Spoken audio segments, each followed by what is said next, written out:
Telangana and Delta region. Ultimately, the entire Krishna water will be diverted to only Rayalaseema area. In future, there will not be any amount of water available to either Telangana or Delta area. This is highly dangerous move and it's affecting the interests of Telangana people. రోజుకు 40,000 క్యూసెక్కుల చొప్పున నీరు రాయలసీమకు తరలించడం వల్ల తెలంగాణకు ఇబ్బంది అవుతుంది. తెలంగాణలో వ్యవసాయానికి పూర్తిగా గండిపడే అవకాశం ఏర్పడుతుంది అని ఇది ఎప్పుడు 2005 అక్టోబర్ 3న అసెంబ్లీలో అడ్జర్న్మెంట్ మోషన్ ఇచ్చి మేము ఆ రోజు పోతిరెడ్డిపాడు వ్యతిరేకంగా పోరాడిన ఇది assembly record. This is not my record, this is assembly record. ఎవరు స్పీకర్ అప్పుడు? సురేష్ రెడ్డి. సురేష్ అన్న మా అన్నగారు ఈయనే ఉన్నాడు. సురేష్ రెడ్డి స్పీకర్ ఆ రోజు. అయితే ఆ రోజు మేము దాన్ని వ్యతిరేకించినాం. అంటే అట్లా పోతిరెడ్డిపాడు మీద అంత అద్భుతంగా పోరాడినాం. మంత్రి పదవులు మేము వదిలితే ఆ మంత్రి పదవులలో చేరిన వాళ్ళు ఎవరు? జానారెడ్డి గారు, ఉత్తమ్ కుమార్ రెడ్డి గారు, కోమటిరెడ్డి గారు. మీరేమో పదవులు ఎక్కినరు, మేమేమో తెలంగాణకు అన్యాయం జరుగుతుందని పదవులు వదులుకున్నటువంటి వాళ్ళు. నెక్స్ట్, పోతిరెడ్డిపాడుపై బీఆర్ఎస్ రాజీ లేని పోరాటం. ఇది కేసీఆర్ గారు అపెక్స్ కౌన్సిల్ మీటింగ్లో మాట్లాడినటువంటి పాయింట్ కూడా పెట్టినాం. తర్వాత ఇది నేను ఎందుకు చూపించే ప్రయత్నం చేస్తున్నా అంటే, మొన్న ఏం చెప్తున్నారు నిన్నటి పీపీటీలో, మీరు నిన్న చూసి ఉంటారు. నిన్నటి పీపీటీలో బీఆర్ఎస్ హయాంలో పోతిరెడ్డిపాడు ఎక్స్పాన్షన్ జరిగింది. 92,000 క్యూసెక్కుల నీళ్ళు బీఆర్ఎస్ వచ్చినాకనే అది పెద్దగా అయిపోయింది అని చెప్పి చూపించే ప్రయత్నం చేసిండ్రు. నాకు ఐ హ్యావ్ 3 స్లైడ్స్. ఇది కాంగ్రెస్ హయాంలో పోయింది అనడానికి 3 ఆధారాలు చూపిస్తా.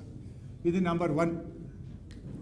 అసలు పోతిరెడ్డిపాడు హెడ్ రెగ్యులేటర్స్ ఒక్కొక్క హైట్లో, అంటే శ్రీశైలంలో ఎంత నీటి మట్టం ఉంటే దాని వెలాసిటీ ఎక్కువ ఉండి ఎక్కువ నీళ్ళు పోతాయి.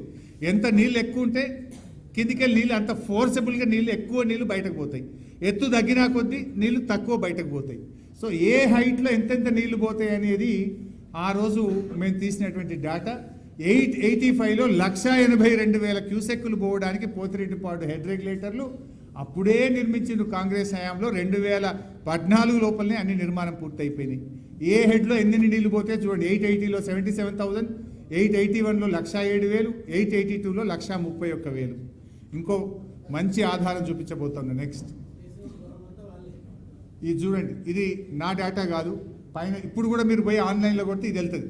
ఈరోజు కూడా ఇది ఆంధ్రప్రదేశ్ ప్రభుత్వం యొక్క రిజర్వాయర్ స్టోరేజ్ మానిటరింగ్ సిస్టమ్. నేను ఎప్పుడు తీసిన 26 డిసెంబర్ 2025 నాడు తీసిన. ఇది నేను 26 డిసెంబర్ 2025. మీరు ఇక్కడ చూడండి ఎంత స్పష్టంగా ఉంటుందంటే 3/10/2009 3/10/2009 నాడు శ్రీశైలం పోతిరెడ్డిపాడు ఎన్ని పోయినాయి? 110,000 క్యూసెక్కులు పోయినాయి. 4/10 110,000 క్యూసెక్కులు. 6/10/2009 110,000 క్యూసెక్కులు.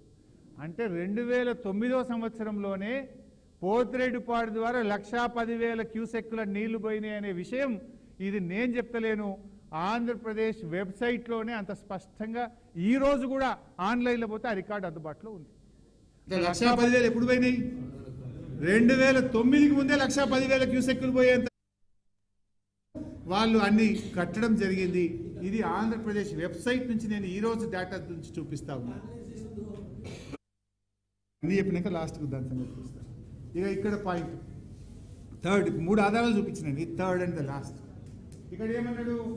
శ్రీశైలం డ్యామ్ పోతిరెడ్డిపాడు ఎస్ఆర్ఎంసీ నుంచి 92,592 క్యూసెక్కులు బీఆర్ఎస్ టైంలో పోయినాయి అని నిన్న ఇది పీపీటీలో వాళ్ళు పెట్టిండ్రు. మొత్తం అప్పుడు బీఆర్ఎస్ వచ్చినాడు 4.47 ఉండే, ఇప్పుడు 13 టీఎంసీల నీళ్లు పోతున్నాయి అన్నాడు. అది నెక్స్ట్ స్లైడ్లో వివరిస్తా. First now I'm coming to Pothireddypadu. ఇప్పుడు పోతిరెడ్డిపాడు ఎవరి హయాంలో పెరిగింది అనేది నేను చూపించే ప్రయత్నం చేస్తున్నా. ఫస్ట్ దాది ఒకటి చూపించాను, సెకండ్లో ఆంధ్రప్రదేశ్ వెబ్సైట్ చూపించాను. ఇది థర్డ్, ఇది ఉత్తమ్ కుమార్ రెడ్డి ఉత్తరమే. ఇది నాది కాదు. ఇది ఉత్తమ్ కుమార్ రెడ్డి ఎప్పుడు ఉత్తరం రాసిండు? మొన్న కాంగ్రెస్ ప్రభుత్వం వచ్చినాక 14/7/2025 నాడు ఉత్తమ్ కుమార్ రెడ్డి కేంద్ర ప్రభుత్వానికి సిఆర్ పాటిల్కి రాసిన లేఖ. ఏం రాసిండు? ఎన్హాండ్ ఈ లెటర్, ఫుల్ లెటర్ కూడా మీకు ఇస్తా. ఎవ్రీథింగ్, ఏ డాక్యుమెంట్ అయినా నేను ఇవ్వడానికి రెడీగా ఉన్నా. నేను రేవంత్ రెడ్డి లెక్క పేజీలు స్లిప్ చేస్తలేను, పారాగ్రాఫ్లు స్లిప్ చేస్తలేను, సెంటెన్స్లు అసలే మారుస్తలేను. ఉన్నది ఉన్నట్టు మాట్లాడుతున్నా, ఆధారాలతో మాట్లాడుతున్నా. ఎవరికి ఏ డాక్యుమెంట్ కావాలన్నా నేను ఇక్కడనే ఉంటా, క్లారిఫై చేస్తా, అన్ని చూపిస్తా. అయితే ఇది ఉత్తమ్ కుమార్ రెడ్డి 14/7/2025 నాడు రాసిన లేఖ. ఏమని రాసిండు? Enhancing discharge capacity of Srisailam right main canal ఎస్ఆర్ఎంసి.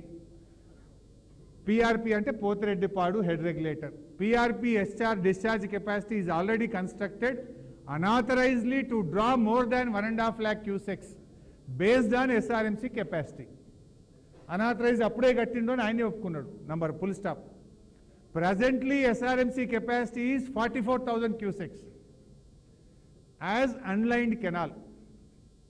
As per GO 223, the lining work is taken up which will ensure the capacity of SRMC from 44,000 to 89,762 cusecs, full stop. In spite of repeated complaints to KRMB and MOJS, Government of AP is continuing with the lining works of SRMC. ఆయన ఏం చెప్పిండు, 44,000 క్యూసెక్కులే పోతాయి బిడ్డ, మీరు lining చేస్తున్నారు, ఆ lining చేస్తే అది దాని కెపాసిటీ 89,762కు పెరుగుతుంది, మేము ఎంత చెప్పినా మీరు ఆపుతలేరు, ఆపండి అని ఢిల్లీకి ఉత్తరం రాసిండు. మరి ఇప్పుడు 44,000 ఉందని నువ్వే 2025 జూలైలో రాసి బీఆర్ఎస్ హయాంలో 92,000కు పెరిగిందని ఎట్లంటావు? Is it not contradictory? అంటే ఈ రోజు ఉన్నది 44,000 నువ్వే ఉత్తరంలో రాసినావు. లైనింగ్ చేస్తే 89,000 అవుతుంది, వాళ్ళు లైనింగ్ పని నడిపిస్తున్నారు, దాని లైనింగ్ ఆపండి అని నువ్వే జూలై 2025లో రాస్తావు. బీఆర్ఎస్ హయాంలో 92,000కు పెరిగింది.